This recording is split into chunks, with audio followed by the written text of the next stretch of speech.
Hi.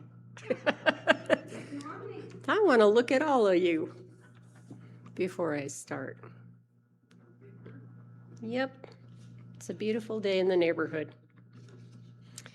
You know, my habit is to write this the night before, right? You're familiar with that. So it was interesting to try to write this after watching the Broncos-Bills game. I should have thought ahead of time. But the Broncos are having one heck of a season, and my brother says Bo Nix is the real deal. Do you agree? Yes. Yes. Is he the one foretold in Elway chapter 1, verse 12? And it shall come to pass that a star shall come from the south, the land that is known for its red soil and red teams, and he shall bring forth a winning season, riding a wild horse and decked in the colors of the sky at sunrise. Could football be a false idol? My brother says I shouldn't mess with the true believers. So I won't, because you can preach about all kinds of things in America, but you better not mess with the NFL. So back to business, to the real topic, false gods. It went through my mind, this is going to have a lot of questions in it, because a lot of questions occurred to me as I was pondering this topic. When you think of the term false gods, what do you envision? Do you immediately think of the golden calf that was worshipped by the Israelites in the middle of the desert? Or maybe some of the other popular deities of that time. There was Baal, there were the Egyptian gods, the Babylonian gods. Maybe that phrase has spider webs all over it because we tend to put it in its original biblical context. What about false gods in today's world? What would you say might be the wrong objects of worship in our society? Money. Fame? Social media? Yeah. Materialism, yep. Let's think about what worship means. Let's go to Webster. The reverent love and devotion accorded to a deity, idol, or sacred object, or simply adoration of something. And how do we know when people adore or are devoted to something? Because we can't just open their heads and look inside. Well, we would certainly know by their attention, right? How much focus and time they bring to whatever it is. And secondly, we'd know the adoration part, because here's the key thing. It's not debatable. It's beyond thought. It's a belief. There's where we know when the adoration is taking place. So whatever we spend a lot of time participating in, devoting big chunks of time in our lives to, and believing deeply in its rightness, unable to consider rationally other attitudes or opinions about whatever it is, that's worship. Now, this is perfectly good and right behavior when it comes to faith in God, of course, especially a God who loves us and wants us to share that love with others. That's something true and beautiful that we need to hold on to, and it has the potential to remake the world we live in. Adoration is absolutely the correct attitude to have for a deity who manifests love and truth and beauty everywhere one looks.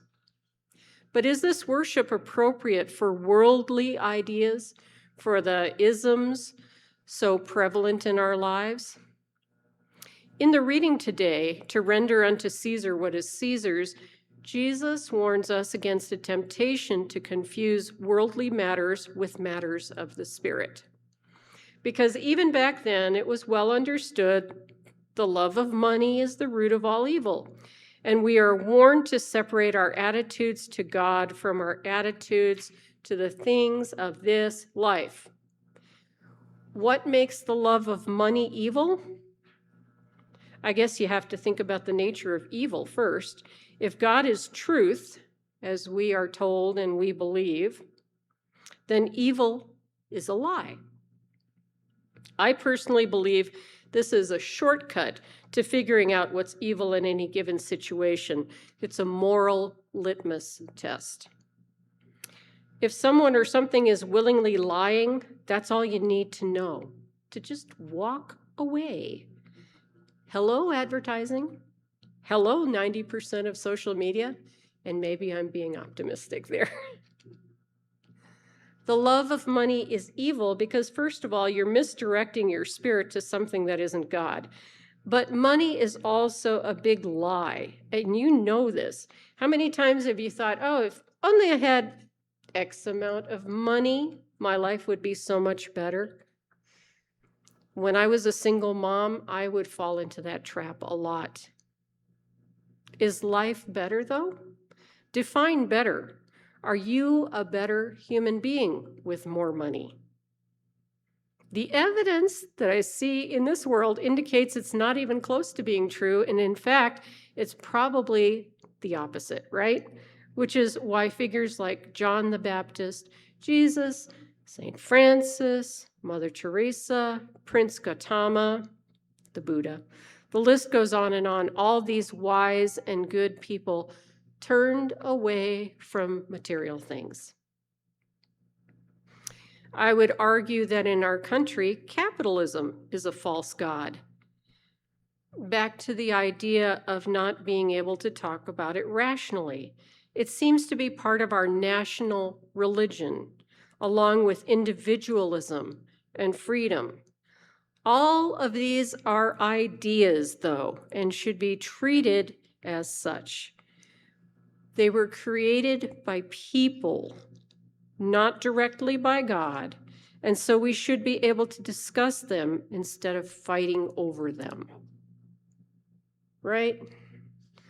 I would also argue that politics is a false god, and that's one that's been on my mind a lot lately. Inserted into our lives to give us a tribal identity that creates chaos and disorder. Would you agree that this is not the fruit of the Spirit that Jesus and his disciples talk about? They don't talk about chaos and disorder being the fruit of the Spirit. What about lies?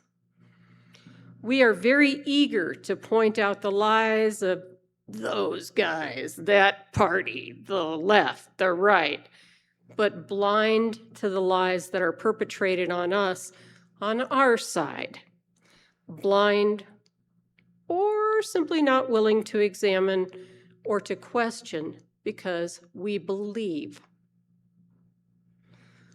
I worry that politics has replaced religion in far too many hearts. And this is definitely a work of evil. We see the fruit of that evil in so many places. God teaches us that the pursuit of power, and by the way, that's what politics is. Who gets to have the power? It's just as inappropriate for living rightly as the pursuit of money. And you know this. You know that power corrupts. Power lies just like money does. One of my favorite media commentators is Glenn Greenwald, and I don't know how many of you are familiar with him. If you don't know Glenn, he was one of the journalists who met with Edward Snowden more than 10 years ago to expose the government's program of mass surveillance on American citizens. So to me, Glenn did the work of a true journalist. He helped to expose a terrible plan to destroy the right to privacy for every American. And here we are. Now that plan is a reality. That's what a lot of AI data centers are used for, is to figure out your brain. Glenn is one of our Cassandras. And that's the English teacher in me going, oh, metaphor. I'm going to do a metaphor. I don't know how much you remember Cassandra. This is from the Iliad, the Trojan War. She was the daughter of the Trojan king who was doubly cursed. She could tell the future and no one would believe her. She was the one who warned her people to beware of Greeks bearing gifts. I think with you, you've probably heard that saying. If I were talking to 20-year-olds, they'd be going, what? Right? Glenn is one of those Cassandras because that's what tends to happen when you speak the truth. People don't believe it. Anyway, back to Glenn. I was watching a segment from his show, which is called System Update, is nightly at 7 o'clock. And he talked about the shooting of Renee Good in Minneapolis. And instead of engaging in arguing with people on either side, he simply said, when did it become okay in this country to celebrate killing people? And he said the same thing happened with Charlie Kirk. It was the other side. But there were people who celebrated. It's wrong. It's a big question. I would rephrase it. Would God like you to celebrate the killing of others? Expand your lens. Palestinians, Iranians, Muslims, communists, Russians, Vladimir Putin, Nigerians. You could go on and on. Oh yeah, Venezuelans too. People have celebrated the death of people in those boats. We are being manipulated, lied to, and we are having some of our worst impulses encouraged. As people who love God and love others, we must not fall prey to this temptation. It is evil. To wish any harm on others is evil, and it doesn't matter who in the political realm says it. And the only reason we seem to have overlooked this is because we've been convinced by masses of people around us to believe in the false god of politics. People with lots of power are using us to destroy our country and to turn against each other. And that is evil.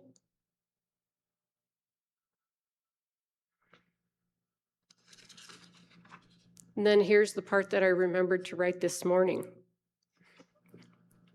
Finally, the biggest false god of them all. In fact, none would be possible without it.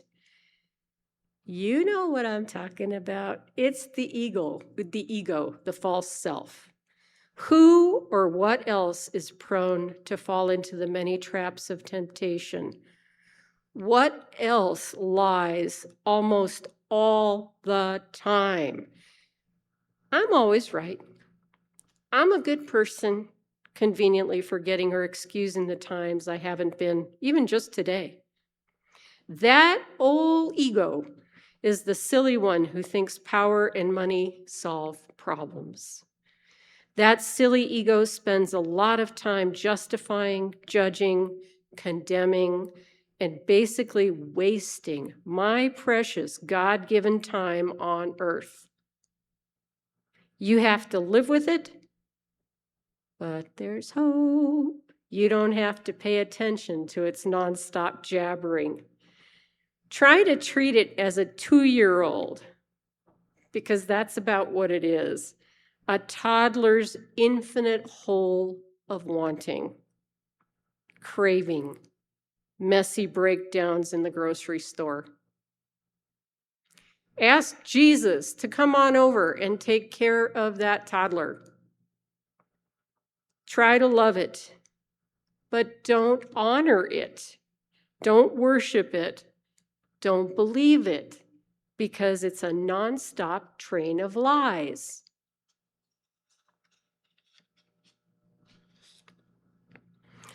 God is calling us to love, not to hate, condemn, have contempt for others. Listen to the call of love. Resist the seductive voice that wants you to stray from God's path. Those voices have their own purposes, and their lies will corrode your spirit. Turn away from evil and lies and cling to the truth of your God and his love. I believe we have the eyes to see what must be done, and it's the only thing that can save us. It's the only thing that ever has.